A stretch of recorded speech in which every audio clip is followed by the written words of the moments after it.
Hey everybody, welcome to the Rethinking Youth Ministry podcast, where each week we hope to raise the bar for youth ministry by asking questions, interviewing thinkers, and having some real honest conversations about what it looks like to lead the next generation. I'm Brett, and I'm sitting around the table today with some good friends. My friend Tom Chef Shunas, who you might know as Chef for the rest of this podcast. Hey everybody. My friend Jamie Dickens. Hey, what's up, guys? And Ashley Marie Bohens. What's up, everyone? So in case people are just joining us for the first time, I'd love for you guys to tell a little bit more about what you're doing, why you're in this circle. Hey, this is Chef, and I'm the Director of Student Strategy here at Orange. Hey guys, my name is Jamie, and I've been working at North Point Ministries here in Atlanta for 9 years. I'm one of the student pastors and a member of the content team for our 6 campuses, and have had the privilege of working with Orange for many years now, both in XP3 high school and middle school, and in some other capacities. So it's awesome to be here. Awesome. And I'm Ashley, Director of Middle School Strategy here at Orange. So today on the Rethinking Youth Ministry podcast, we're asking the question, how do I get better at speaking? So we're talking about speaking from a stage to students. We're talking about being in front of all of them, trying to keep them engaged in what it is we have to say, which is super easy to do with teenagers, especially middle schoolers. Oh, it's so easy. So I'm assuming this is going to be a really quick thing because it's a super easy thing that we get to do in ministry. The reality is we all have our gifts, and some of us are more comfortable on stage than others, and some of us have some more natural capacities to talk to students from the stage, and some of us might struggle with that a little bit. But the reality is that if you are working with students, it's something that you're going to have to do, whether it's on a weekly basis or whether it's every now and then. So it's always something that we can get better at. But we all know that public speaking is hard, and it's even harder in front of teenagers. So not only are we bound to make mistakes, but because we're talking about speaking to students and teenagers, we're also bound to never live them down and to always be reminded about the mistakes that we made. So to get things started, I would love for you to relive your worst moment while speaking on stage to students. Well, Jamie, I think, has a pretty good one. Yeah, I mean, I have several. I'm trying to think, editing some out for public use here. We like to go there. One I feel sort of okay sharing. So I was at this one of our weekend retreats. We call it Vertical Reality. It's up in the North Georgia mountains. And I'm in the auditorium and I'm using this illustration of a fishbowl that I have on a stool in front of me. The only problem is the seating goes from the stage low up high. So most people in the audience could not actually see that I had a fishbowl. And I'm motioning with my hands down at this fishbowl, and I'm going, when I was in high school, man, one of my favorite things was this right here. I never said what it was. And I keep referring down to this right here. And people think I'm referring to my crotch the whole time. And literally, I go into a small group later and goes, dude, I thought you were talking about your junk for the first 15 minutes of the sermon. Man, all I wanted in high school was this right here. Oh, wow. Some guys are like, yeah, me too, man. Well, they were listening. You found the tension. Yeah. So there's that. I'll stay on theme with that one. Yeah. So I was speaking in front of our student ministry at the last church I was at in Indianapolis, and I was talking about a very important thing, the resurrection of Christ. So I'm into it. I'm focused. I'm trying to keep them engaged. I know where this is going. And instead of the word resurrection of Christ, Left off a res. I forgot a couple letters, and I referred to the erection of Christ. Wow. And I didn't catch it. And then I made eye contact with a few people, and then I was like, no. Did I? Oh, no. And I lost them. I lost them from there. They're gone. On that theme, so this is back in my teaching days. I'm a science teacher. There's a textbook. You open the book, and the planets are spaced out based on, and they did this on purpose 100%, the planet Uranus, which is how you say it when you're a middle school teacher, was in the seam of the book, and I explained how to see that, and that didn't go well. Didn't go well at all. But, I mean, it was hysterical, and in middle school. And so, what do? You just go with it. Because it's really funny, What else am I going to be, the jerk? Oh, that's amazing. How do you laugh at that? Well, how do you not laugh at that? Right. So anyway. Well, the one that popped into my head first was pretty recent. I was teaching about family relationships, and I was talking about how you argue with your siblings over shotgun in the car, Well, apparently these 6th graders in the room did not know I was referring to the front seat, because all of a sudden, like, the room uproared in like, and it wasn't just like one or two of them. It was like a number of them. And I mean, literally lost the whole room. And so, speaking in North Georgia, I know, I was like, there oh are no, I'm not. shotguns in the So car. then the funny thing is then I was like, oh, I mean, I'm not speaking about like a literal shotgun. And I like made the motion. I'm like, I don't even know if that's what a shotgun is. Like, I had no idea. And so then I just started laughing with them, and I was like, all right. So I was trying to land the plane. Clearly the plane had taken off again. So Just go to small groups. Yeah, you know when you're fighting with your siblings over firearms in the car? Yeah. Oh, yeah, all the know. time. But no, dead serious. That's that's what they thought I meant. Oh, man. Well, if you're out there, I hope at this point you can relate to us in some ways, but not maybe these ways exactly. So maybe you can already learn something about what not to do when speaking to students. So there's always these tensions when it comes to what it is that we're doing when we're on stage, and how comfortable we are or how confident that we feel. So what are some of the tensions that you feel like are fairly universal, or maybe some things that you feel when you're hopping on the stage and you know you're going to be speaking to students? I think what you said a little bit ago, that the quality of our ministry is often equated to the quality of our communication, which is just not true. I mean, so many great speakers aren't necessarily great at running a ministry, and so many poor speakers are great at it. So it's an interesting thing, but it's the reality of our world. Yep. To me, the week in and week out, nonstop, Sundays always coming pressures are the two questions: what am I going to say, and am I going to be ready? So, I mean, first of all, my outline. You know, do I have something good on paper? Do I have a line that's going to be great in illustration? That's going to be hit. But then also, in the time that I have trying to do student ministry, which I know a lot of our listeners are like doing this every single day, I'm building a ministry just like Tom was saying, and I have to speak this Sunday again and again and again. And am I going to be ready? How do I get ready? And how do you do that on a weekly basis? To me, those are probably two of the biggest pain points. How do you say something you've said before in a fresh new perspective? Yeah. Because it needs said again, right? Right. Yeah. Right. And there's a million things you have to do to get ready for a Sunday. So it's also like, just jumping on what you said, Jamie, how do you make time to get better in the middle of trying to prepare anyways? Right. You know, it's like, usually it's the thing that gets like pushed down on your list to prepare for, because everything else involves other people. And so you're like, okay, I'll do my talk later. I'll do my talk tonight. Right. I'll do it later. And then before you know it, you're like, I just got to get the talk done. And there's not really time to practice, or there's not really time to ask anybody for their opinion. Right. And oftentimes your Monday through Thursday job pushes your communication prep onto who? Your family or your free time, Right. or that space that you're really supposed to be giving to something else. And that, man, that's a tension for, I think, a lot of people. Yeah. And I think also, like, in trying to get better at speaking, like, who are you supposed to listen to? Like, who is giving you feedback that's helping you actually get better as a Absolutely. communicator? Because often it's like the person who's doing the slides. You're like, hey, did I do okay? And Oh, yeah, you did good. they don't even speak. So Yeah, it was they're fine. just I your wasn't biggest listening. fan. Or that one Right. student that literally like recommits their life every time you speak. You could read the phone book and they'd be like, yes, Jesus, Right. It's like, oh, okay, thanks. Ash, is it different for you than it is for us as a female communicator? You know, I do think there are different pressures on females. I often talk with other female communicators, and we feel, I don't want to speak on behalf of the entire female gender, but I think there's like an expectation for us to be A+.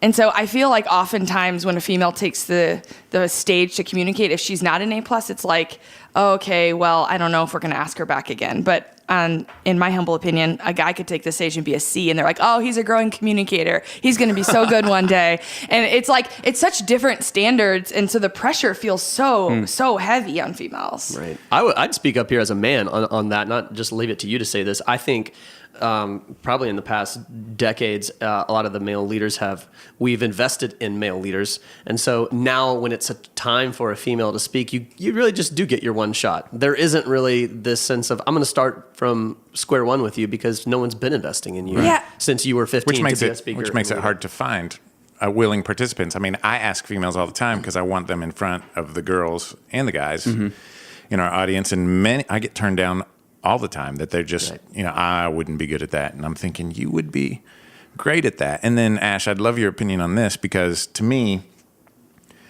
when after I'm done, where I'm asking small group leaders or I'm asking students how they think that it went, boys are completely fine with it. It's actually the girls who are tough on the female communicators. I don't know if that's pretty consistent. My sister's a communicator, and she feels that the women are way harder on her than the men are.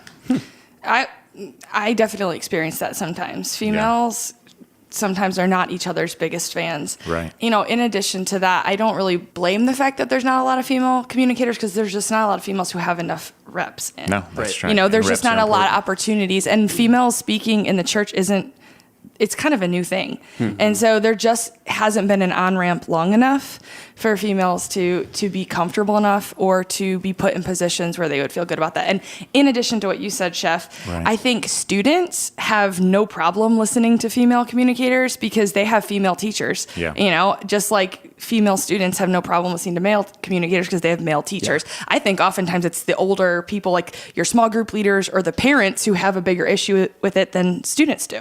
I think that's true. Interesting.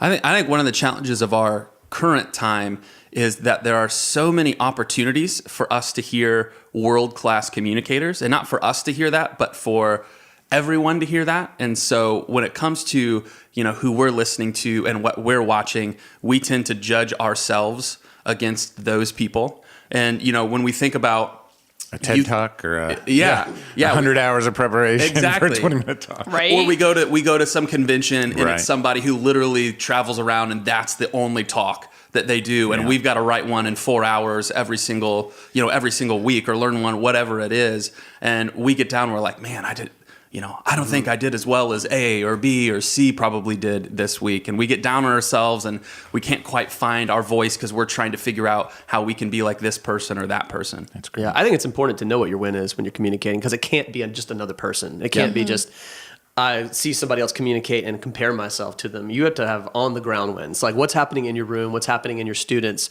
in real time, so that you can walk away independent of, I look like that person, sound like that person, and know, yeah, I did a good job. I won. And with the time that I had and the resources that I got, I'm winning at this. I think that's a huge thing. Right. Absolutely. Hey, Brett, one more, since I'm the old man at the table.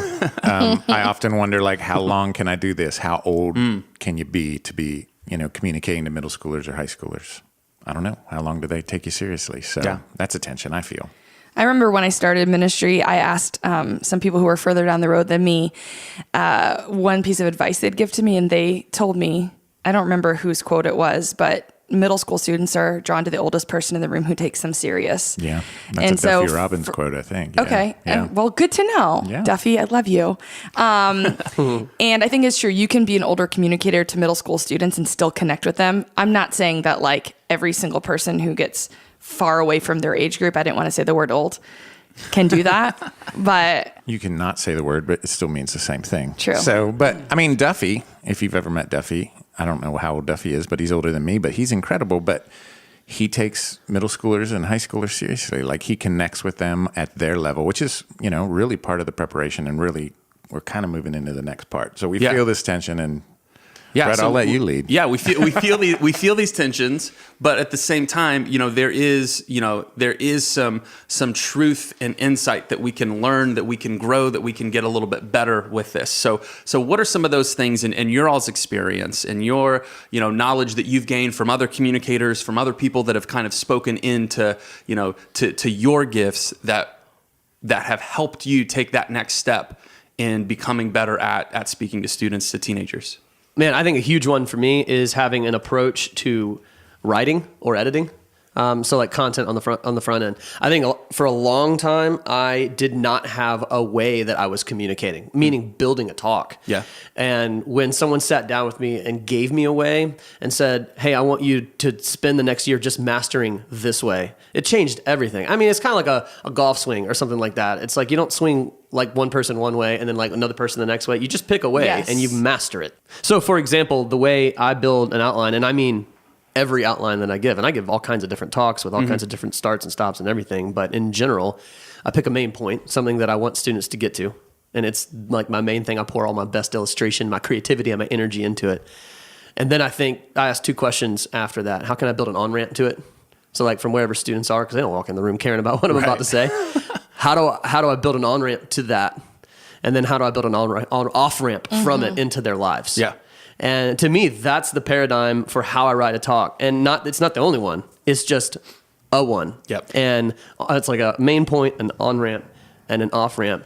I would encourage any communicator out there trying to really up their game to pick a way that you write or pick a way that you edit or do content and master it. Yeah. So do you teach from the outline then? Like once you write the outline, is that what you teach from? Okay, yeah. So I'll map it out on a sheet of paper, my main point, and then before it, obviously my on-ramp and then my off-ramp, and that becomes what I memorize, which that's a whole nother conversation of are you in notes or are you not? I think you can succeed in both ways. I do. I've seen great people but do both. my preference is I take that written thing and then I internalize it, and I may never give it verbatim. It may just give the How long landmarks does that of it. take you? Like for you? I know I'd say I try to have in total a 3-day prep process in a given week. 1 day's on content. That's Go great. ahead. Well, I was going to ask you how long, and then also I've seen you communicate, I don't know, 50 times, and you always have the best illustrations, whether it's a story or a physical. Where does that come from? Is that just creativity, or is that... That comes from getting in it. I mean, two locations. It's either from your own mind or somebody else's. Yeah, you obviously, stole it, right? So, but on no shame in that game. You know, never underestimate the value of having friends in the communication process. It's massively helpful. But I mean, a lot of the illustrations that you come up with, they're when you're in it and chewing on it and letting the talk kind of marinate, in your head. Sometimes If you've given yourself time. If you've given yourself time. Yeah. If guys and girls, if we're like preparing talks on Saturday, your killer illustration probably won't come. It might. Right. In my experience, it doesn't. It happens in the car with my kids on Thursday because I've already waded through the outline on Monday or Tuesday, and now it's marinating, and I go, oh my gosh, that's how I need to say it. Oh my gosh, that's the illustration. Yeah. Well, to that point, I love that idea of starting to think early about it, because you're right. Creativity rarely happens in a creative meeting. Right. Creativity for some of us happens while we're mowing the lawn, in the shower, on the toilet. I don't, you can go all kinds of different angles, but that's where it comes. And so you have to have a process where you have thought about, in general, this is where I'm going. And for me, the big question is, why do they care? Why do they care? Why do they care? Right. And, most of the time in my past life, it was to middle schoolers. And I had to do a lot of work to connect to the real tensions that they were feeling. And to your point, they often walk in the room not caring about the thing we're about to talk about. So I have to raise that tension. Sometimes... Hey guys, I wonder what Chef's going to talk about this morning. Yeah, I'm just dying to know. I hope it's Ecclesiastes. I hope it's Ecclesiastes. But sometimes we nail it. Like we're, bullying.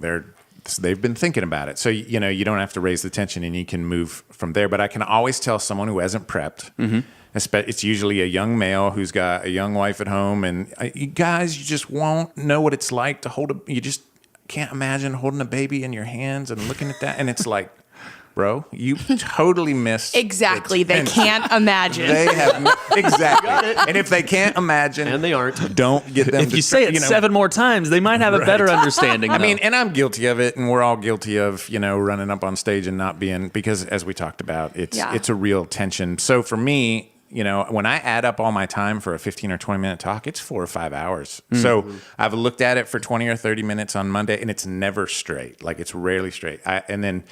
I cannot, for some reason, find a way to trick myself into that last minute creativity until it's actually the last minute. I have tried everything I can, and I have just learned to embrace the fact that lightning bolt thing is probably just going to come the night before or even the morning of. Yeah. But if I've prepped and I know basically where I'm going, but the thing is, and Jamie kind of alluded to it or said it directly, when you find that thing you're dying to tell somebody, or that group of people, whether it's 5,000 people, adults, or 12 middle schoolers, or 2 middle schoolers, it changes everything about the way you communicate. Yep. You're thinking less about structure. Are they going to like it? Are they going to like me? And it's all about, I can't wait to tell you something. And that's when a speaker comes alive, in my opinion. I think every time you walk on stage, you got to have that. You've got to. And I've never, I used to punish myself like, why can't you be on top of this more? Why you should have had that by Wednesday. And then I remember I was going to speak at the Orange Conference, last year, and I'm sitting there and I don't have it yet, and it is 9 hours away. It's like 11:30 at night. But then it came, like this thing of I cannot wait, and I couldn't sleep. I'm so excited, and it was a 10-minute talk, on Orange on the it stage was really in Maine. good. Oh, well, thanks. You didn't hear? Were you there? Yeah, you're sitting at the picnic table and you started crying at one point. Oh yeah, that was a different talk. That one was great too. Did I cry? They're all great. I always cry. He always cries. His face looks mean, but his heart is nice. I appreciate that. That you lie to them for me. Go ahead, Ash. What do you think? Yeah, I prefer more time. I'm a processor, so I prefer more time to sit in the content. And I also prefer to get ready for an entire series at once. Wow. And so I like to read all 2 or 3 weeks of a series and think about it from a big perspective before I go in and prepare week by week. So I like to know where I'm going all the way through the series. Yep. I do that too, I think. That's part of the Monday. It is. And the first talk is always longest to get ready for because you're also considering the other talks. You don't want to step on your own toes and then set up the stress of, wow, I'm about to repeat myself because I stepped on my own toes last week. Yep. And I like to actually read it for the first time. Like if it's a script or it's an outline, I like to read it actually a couple weeks in advance and then live life thinking about it because I like to a lot of times I give examples or stories of, hey, when I was in middle school, but I also love to give examples of like last week, I experienced this too. Like this isn't something that goes away when you get older. Right. And when it's on your radar, you notice those things in those weeks. And you start picking up some of those illustrations like Jamie's talking about riding in the car with your kids or you're walking around Target or whatever. Yes. Like if it's on your mind, you're going to be so much more sensitive to like, oh my gosh, this is exactly what I'm talking about in a few weeks. And it gives me some more relevant or current examples than from back when I was in middle school, which wasn't that long ago. It's like 4 years ago. Right, totally. And then in preparing for talk, just like Jamie, you said, finding out what works for you. Mm-hmm. I was a middle school teacher in the public schools before I was ever in ministry. And so I was trained on PowerPoint and I still to this day use what I was trained. So the very first thing I do is I make my own slides and I lay out the slides and I put what is the tension, sentence, or question I'm going to ask them? What's the scripture verse and what translation is going to work best with this age group? And then what's my bottom line, Jamie, as you said? And then I actually write all of my notes in the note section below the slide. And then I memorize my intro, every single transition, and my outro. So that I feel really, really confident in that talk where I'm going. And I can picture every slide and what I'm going to talk about based on the slide. So I don't memorize the talk from start to finish. I memorize what I'm going to talk per slide. Yeah, I think what she's bringing up is really great for anybody who wants to move from reading notes to being off book. And with that, this is a huge principle. And we've got to become okay with not memorizing the script, but memorizing the landmarks. That's a huge difference. So if you walk on stage and you know every stop along the way of your journey and the transitions in between, you're going to be able to deliver the talk. You may have to make up some words at a couple of points, but that's the way to get off book, not to become somebody who can memorize a 30-minute talk. I can't do that. I don't think any of us can do that. And nobody knows you missed a bullet. I have no idea. Right. And that's one thing you punish yourself like, oh, I can't believe I missed that. What a rookie. You're like, everybody's like, it was great. It was complete. It flowed, Not everybody. One of the memory techniques for that is tell your talk to somebody in 2 minutes or less. Get good to your friend, your wife, your coworker, and go, okay, hey, can I just tell you my talk real quick? And don't give the talk. Tell them, okay, I'm going to start talking about this intro, and then I'm going to tell this story, and then I'm moving to this tension or on ramp, as I call it. And then I'm going to tell the verse, and here's the verse. I'm going to make these couple observations, and then here's my bottom line. And what you're doing is you're verbalizing the landmarks. Yeah. If you can't do that, then you aren't ready. But when you can, I think you are ready to do the talk, and it's just having the courage to step out and go, I'm going to get off book. That's great. Well, you're talking about running it by somebody. The thing I run by my wife is always, why does a middle school girl care? Yeah. Because I was not one. Absolutely. Right? And so I'm just trying to think of my audience, and then I say, here's my tension, here's my story. Does that connect with you? Or would that have connected with you in middle school? Man. So, Chef, on that a little bit more, what are some things that you guys do to try to be intentional to the fact that, maybe you've got 6th through 12th graders in your audience. Maybe you've got, just 12th graders or just high schoolers, but you've got guys, girls, you've got people that are all over the place. So what do you do to try to be intentional about the fact that you are reaching everyone the best that you can in what it is that you're talking about? I think what the idea of communicating to everybody in the audience, you don't have to find one point that connects with everybody. That's really hard. I think, in fact, when you communicate, so if you're a 7th grade boy, this is what it means to you. If you're an 8th grade girl, this is what it could mean to you. Actually communicates. One, you take them seriously. Yes. You've thought about them, and they're cueing in on that. There's a book, Communicating for Change, by Andy Stanley and Lane Jones. He's a guy that speaks. And Sometimes. Their outline is me, we, God, you, we. Me, the story. We all feel that tension. So what should we do about it? Raise the tension. God, what does God have to say about it? Context is a huge deal, and that's where I do a lot of my work. When I'm going to talk about a Bible verse, I always tell you who wrote it, why he was writing it, and then move from there. You, which is how this applies to you, and then we. So it's me, we, God, you, we. And we is the vision cast. What if we all got that? And that's different if I'm going to send kids to small group, because I want the small group leader to have the second you. Me, we, God, you, we. No, the first you. The only you. Yeah. Because that's where the discussion's supposed to happen. So it changes the talk and what I'm doing. But that outline still helps me prepare. I don't know if that makes sense. I think, to your point about a female student, I think also being able to widen that circle and go, as a white male my age, Oh, it's great. great. Females, it's non-whites, so anyone black or brown. It's different economic status. It's Christian and non-Christian as well. Yep. So if I just great. speak as someone who's been a Christian for decades, Right.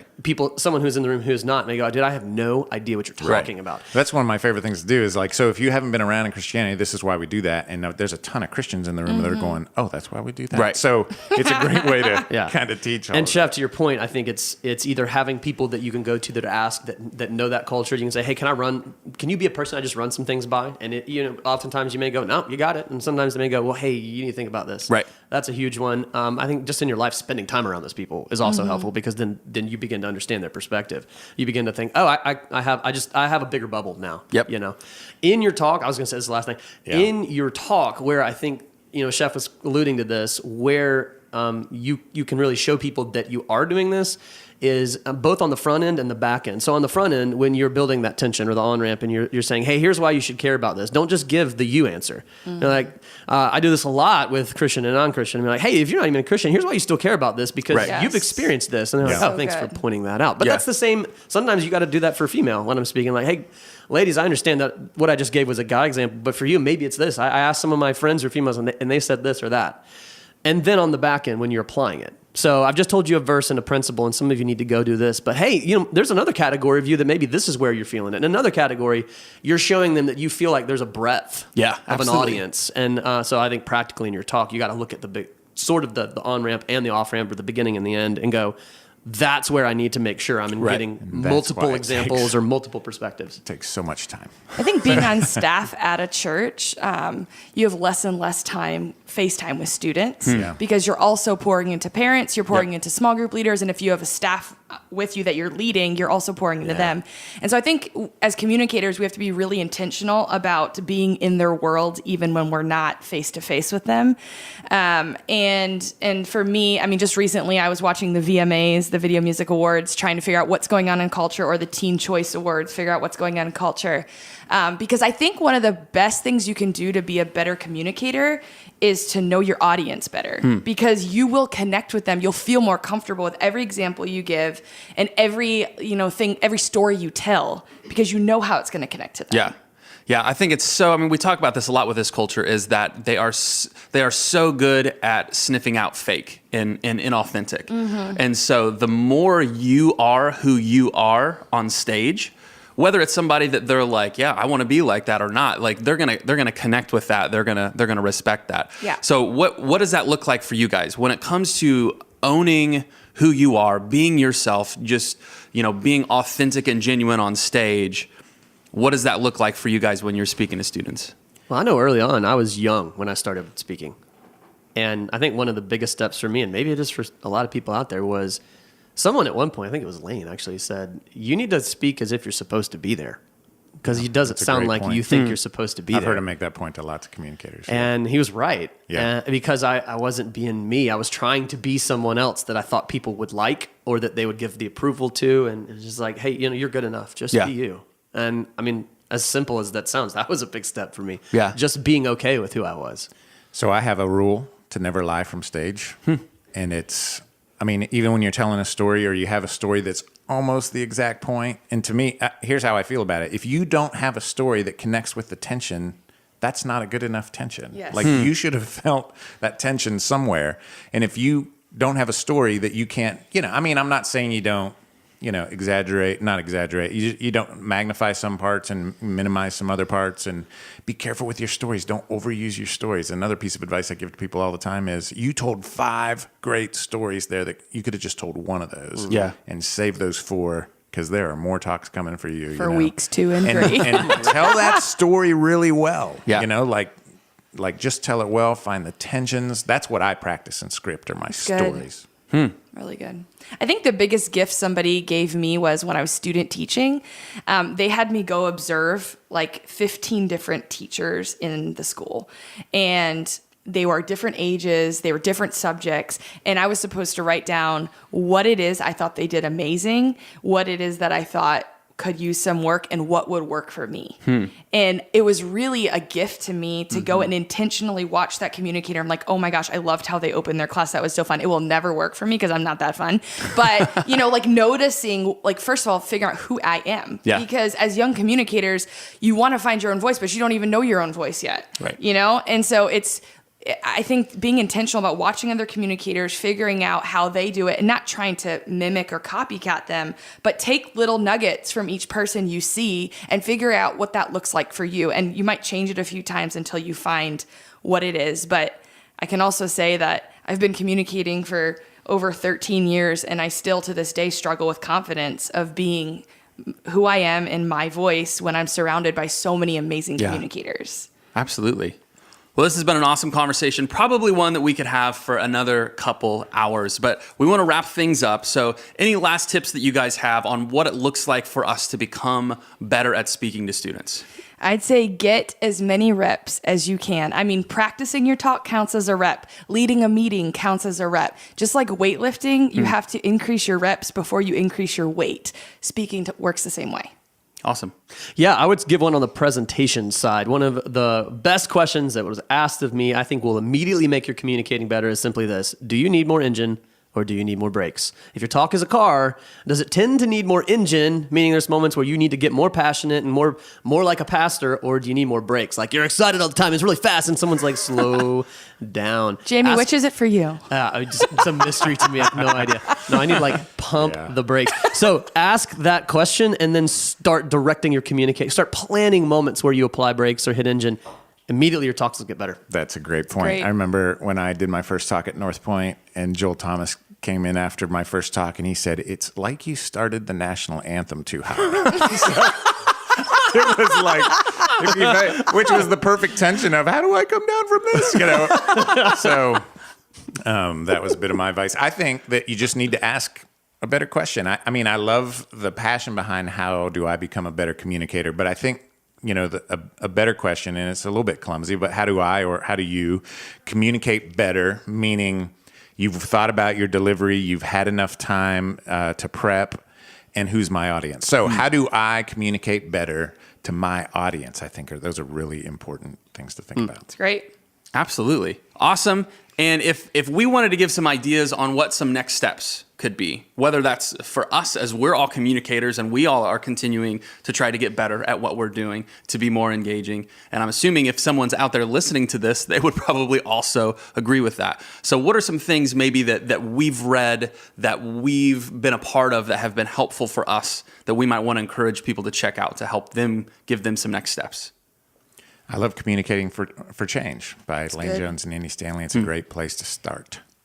Yeah, at Orange, we've just created a new product called Speaking to Students. Yeah. And it's 12 modules of how to get better at communicating, or how to train someone you're leading at getting better at communicating. And we'd love for you to go check that out, speakingtostudents.com. We cover everything from content creation to talk prep to improvement process, and just everything we've been talking about today. Very cool. I'd say go watch other people communicate to students, whether it's a teacher in your public school or another student pastor down the road.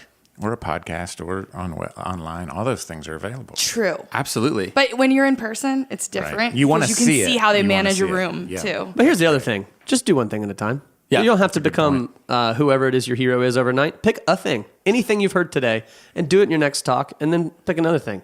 Like, you've got so many reps to do it. Just be patient. It's okay. You're doing great. You're going to be a better communicator in 10 years than you are today. Right. But if you're intentional, you can be a better communicator in some way in 1 month than you are right now. So take things one step at a time. Don't get too overwhelmed with being this person or that person, or I've got all these different things that I'm supposed to do. So do what you can do this week, do what you can do next week in order to be more engaging, to reach more students, to have a better influence. Oh, and can I say one more thing? The best communicators that you ever heard, they have talks that absolutely suck sometimes. Absolutely. And you never see them on a Friday night or a Saturday night going, this is the worst piece of junk I've ever communicated. And their like wives are comforting them. That happens to everybody. Don't think you're the only one that thinks, man, my talk was terrible. Or is it really this hard? Yeah, it's really this hard. So you're not alone. I just want people to know that. Well, thank you all for joining us for Rethinking Youth Ministry podcast. And if you've enjoyed today's episode, we'd love you to subscribe to the podcast on iTunes. Leave us a review on iTunes or wherever you listen to podcasts, because your review helps make this podcast better. And finally, for more resources, to check out the show notes for this episode and to get links for all the stuff that we have talked about that can help you with this, be sure to check out our website, rethinkingym.org. Until next time, I'm Brett. I'm Chef. I'm Jamie. And I'm Ashley. And thank you for listening.